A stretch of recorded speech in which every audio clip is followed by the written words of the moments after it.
ಚರ್ಚಲ್ಲಿ 21 days fasting ಇತ್ತು. ಅದರಲ್ಲೂ ಜೊತೆಯಲ್ಲಿ ನಾನು ಸೇರಿಸಿ ಫಾಸ್ಟಿಂಗ್ ಮಾಡಿದೆ.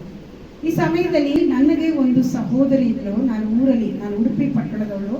ಉಡುಪಿ ಪಟ್ಟಣದಲ್ಲಿ ನಾನು ಇರುವಂಥ ಸಮಯದಲ್ಲಿ ನನ್ನ ಸ್ನೇಹಿತೆ ವೈರ ಹೇಳುವಂಥ ಸಹೋದರಿಯ ಒಂದು ಫೋನ್ ಕರೆ ಆವಾಗ ನನಗೆ ಬಂತು. ಅವಳು ಇಷ್ಟು ದಿನ ನನಗೆ ಕಾಲ್ ಮಾಡಲಿಲ್ಲ. ಯಾಕೆ ಈ ಕಾಲ್ ಬರ್ತಾ ಇದೆ ಎಂಬುದಾಗಿ, ಹೊಸ ನಂಬರ್ ಎಂಬುದಾಗಿ ಇರ್ತಿದೆ. ಆವಾಗ ಅವಳು ಹೇಳಿದ್ಲು, ನಿನ್ನ ನಂಬರ್ ನನಗಿರಲಿಲ್ಲ. ನಾನು ಅವಳು ಉಡುಪಿ ಪಟ್ಟಣದಲ್ಲಿ ಒಂದು ಕಾಲದಲ್ಲಿ ಬ್ಯಾಪ್ಟಿಸಮ್ ಒಟ್ಟಿಗೆ ತೆಗೆದುಕೊಂಡೆ. ಆವಾಗ ಅವಳು ಹೇಳಿದ್ರು, ನಾನಲ್ಲಿದ್ದೇನೆ, ನೀನು ತುಂಬ ಪ್ರೇಯರ್ ಮಾಡ್ತಿಲ್ಲ, ನನಗಾಗಿ ಪ್ರಾರ್ಥಿಸು ಎಂಬುದಾಗಿ.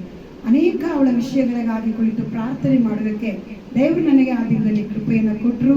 ಅವಳಿಗೆ ಅನೇಕ ಸಂತಾನದ ಮಾತುಗಳನ್ನು, ದೇವರ ಸಂದೇಶವನ್ನು ಕೊಡುವುದಕ್ಕೆ ದೇವರು ನನಗೆ ಕೃಪೆಯನ್ನು ಮಾಡಿದರು. ಅವಳ ಮಗ ಒಂದು ಫಾರಿನ್ ಕಂಟ್ರಿಯಲ್ಲಿ, ಯಾವ ಸ್ಥಳದಿಂದ ನನಗೆ ಮರ್ತು ಹೋಗಿದೆ, ಆ ಸ್ಥಳದಲ್ಲಿ ಅವನು ಹೋಗಿದಂಥ ಸ್ಥಳದಲ್ಲಿ ಅವನಿಗೆ ಸಂಬಳ ಭಾಳ ಕಡಿಮೆಯಾಗಿ ಕೊಟ್ಟದ್ರಿಂದ ಅವನು ವಾಪಸ್ ಬರಬೇಕಾದ್ರೆ ತುಂಬ ಇಕ್ಕಟ್ಟಾಯಿತು.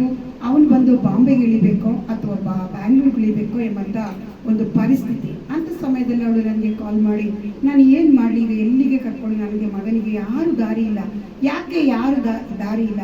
ಏಸು ನಿನಗೆ ದಾರಿ ಇದ್ದಾನೆ ಎಂಬುದಾಗಿ ಅವಳಿಗೆ ಧೈರ್ಯಪಡಿಸಿದಾಗ ಅವಳು ಹೇಳಿದ್ರು, ನನ್ನ ಮಗ ಒಂದು ವೇಳೆ ಬ್ಯಾಂಗ್ಳೂರು ಪಟ್ಟಣದಲ್ಲಿ ಬಂದು ಫ್ಲೈಟಲ್ಲಿ ಇಳಿಯೋದ್ರೆ ಸ್ವಲ್ಪ ಕರ್ಕೊಂಡು ನಿಮ್ಮ ಮನೆಗೆ ಕರ್ಕೊಂಡು ಹೋಗ್ತೀಯಾ ಅಂತ. ಆಯಿತು, ನಾ ಕೆಲಸನ ಮಾಡ್ತೀನಿ, ನನಗೆ ಹೋಗೋಕ್ಕಾಗಲ್ಲ, ನನ್ನ ಯಜಮಾನರನ್ನ ಹೋಗಿ ಇದು ನಾನು ಮಾಡ್ತೀನಿ ಎಂಬುದಾಗಿ ಹೇಳಿ 2 ದಿನಗಳಾಯಿತು.